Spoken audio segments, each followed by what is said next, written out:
As China's trade surplus expands and the US faces a widening trade deficit, the IMF, International Monetary Fund, is asking a question. What's driving these imbalances? Is this a new chapter in the global economic rivalry, or are deeper macroeconomic forces at play? More in this next report. China's widening trade surplus and the United States' growing trade deficit have raised concerns over global economic imbalances. According to the IMF, China's trade and surplus has surged since the pandemic, while the US deficit has deepened. In 2023, China's surplus stood between 2 to 4% of GDP, fueled by weakened domestic demand and increased global exports. At the same time, US domestic demand surged, with fiscal deficits rising and household savings rates dropping by half, creating a mirror image of the two largest economies' external balances.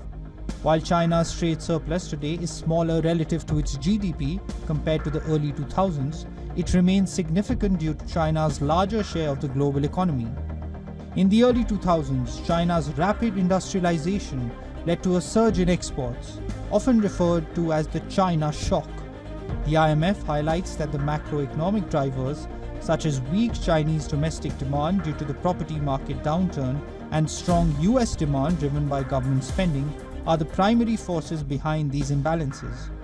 China's increased saving alongside reduced imports contrasts with US dis-saving and elevated real interest rates, resulting in opposing trade trends for both countries. Industrial policies in China, particularly its 5,400 subsidy programs from 2009 to 2022, have drawn global attention.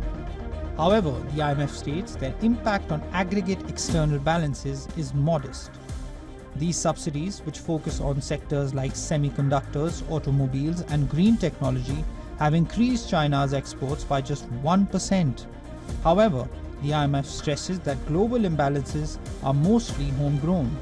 Both China and the US need domestic solutions. China through macroeconomic reforms and the US through fiscal adjustments to address their respective surpluses and deficits.